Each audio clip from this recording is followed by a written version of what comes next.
Ladies and gentlemen, the national anthem of the United Kingdom, followed by the national anthem of the United States.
Ladies and gentlemen, please be seated.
Ladies and gentlemen, the President of the United States, Donald J. Trump.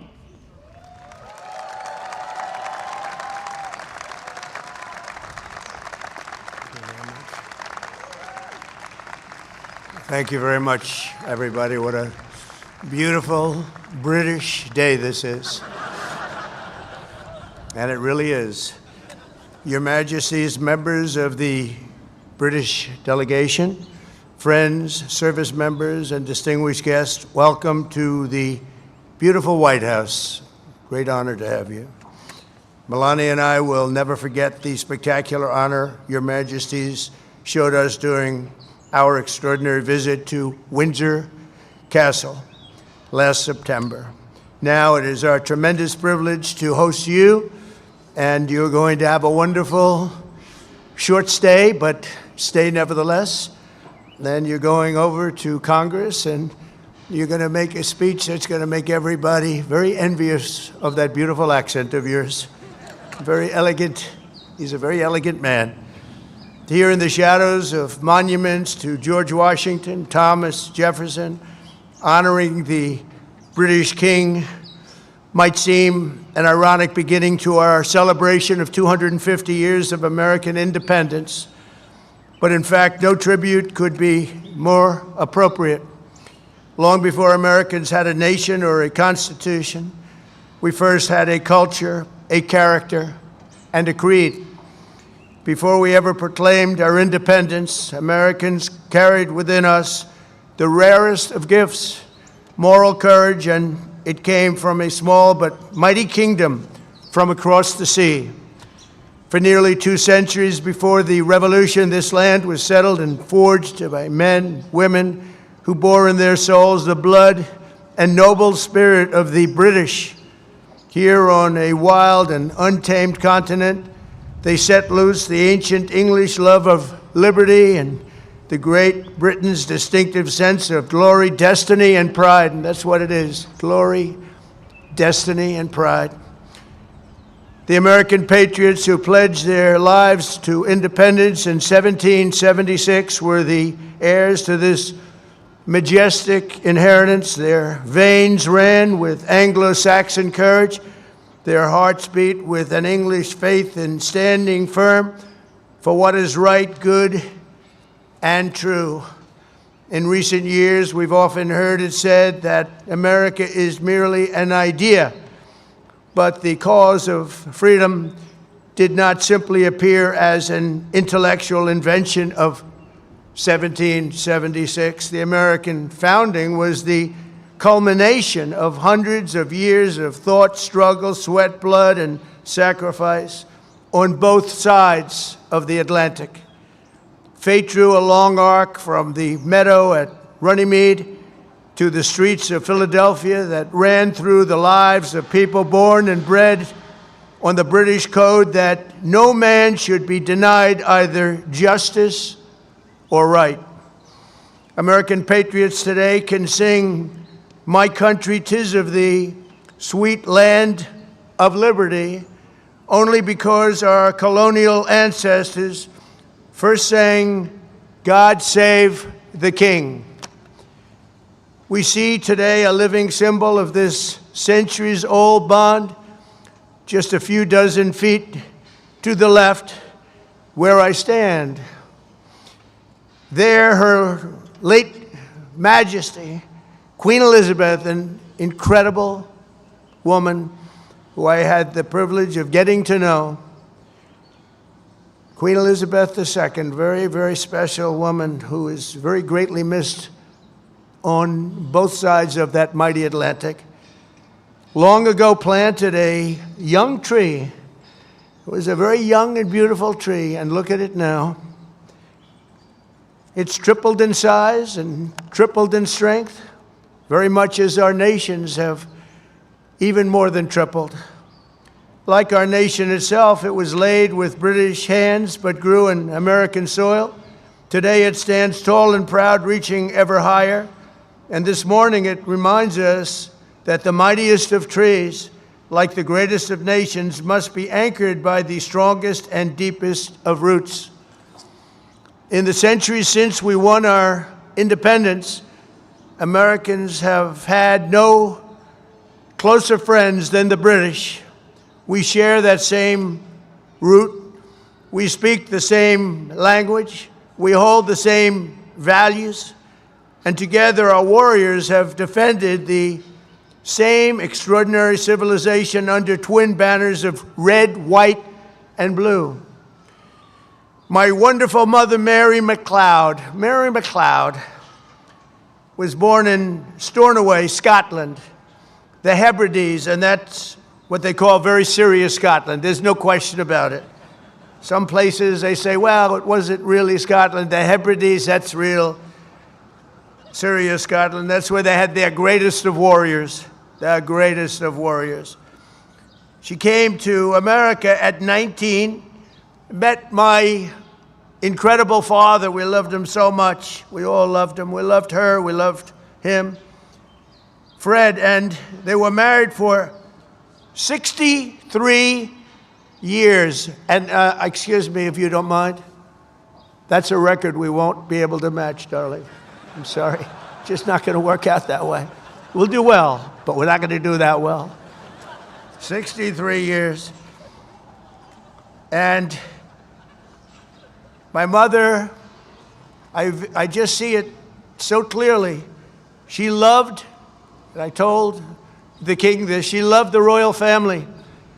And she loved the queen.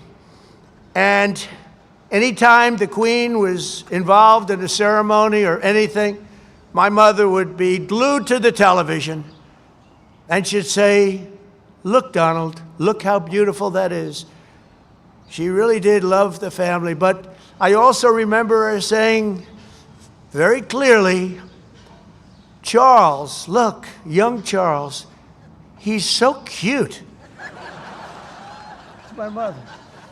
My mother had a crush on Charles. Can you believe it? Amazing how, I wonder what she's thinking right now. But beneath those beautiful flags, 8 decades ago, Prime Minister Winston Churchill and President Franklin Roosevelt famously met on a ship in the North Atlantic to outline a vision for the free world after World War II. That understanding of our nation's unique bond and role in history is the essence of our special relationship, and we hope it will always remain that way. The ship where the two great leaders met was called the Prince of Wales, the very title that His Majesty the King held longer than any other individual in British history, and he held it with great pride and respect. It's said that when Prime Minister Churchill first met this future king many decades ago, he was so impressed, he made the statement, he is so young to think so much and so well. And the bust of your great Prime Minister rests proudly again in the Oval Office. We're very proud to bring it back. We brought it back. Throughout His Majesty's life, the world has witnessed that same thoughtfulness which first struck Britain's greatest Prime Minister. His Majesty's intellect, passion, and devotion have been really a blessing to the British people, but not only to his own country, but to the cherished bond between the United States and the United Kingdom. And I am very certain that it will continue that way long into the future. In a few hours, His Majesty will stand in the heart of the United States Capitol as the very first British king ever to address a joint session of the United States Congress. So he's going to be addressing Congress, and I'm going to be watching.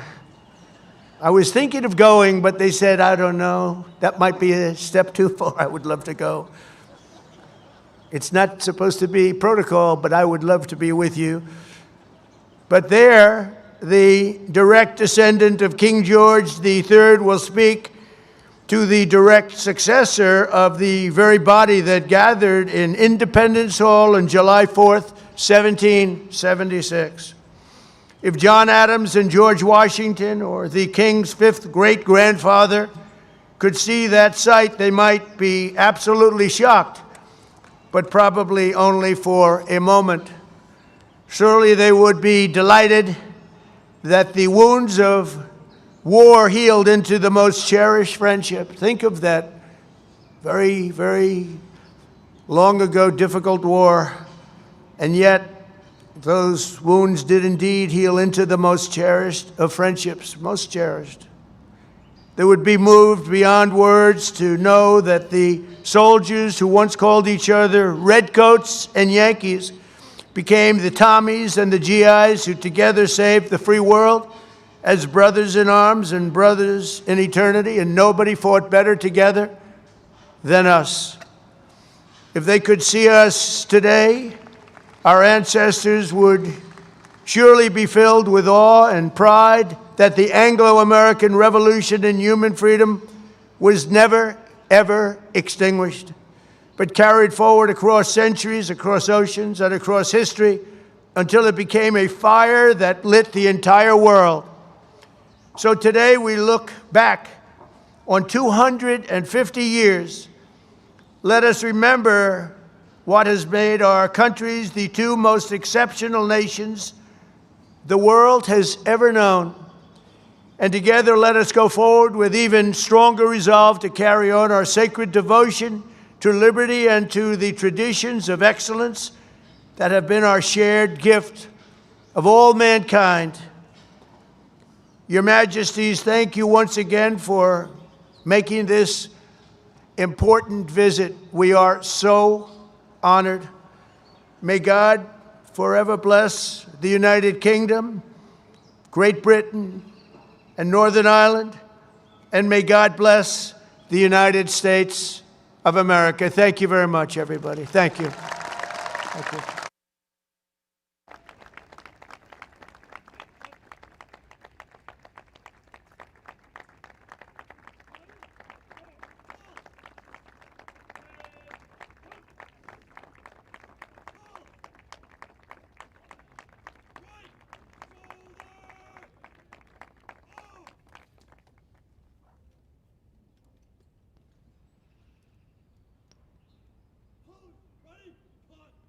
Ladies and gentlemen, please rise if you are able for the conclusion of the ceremony and departure of the official party.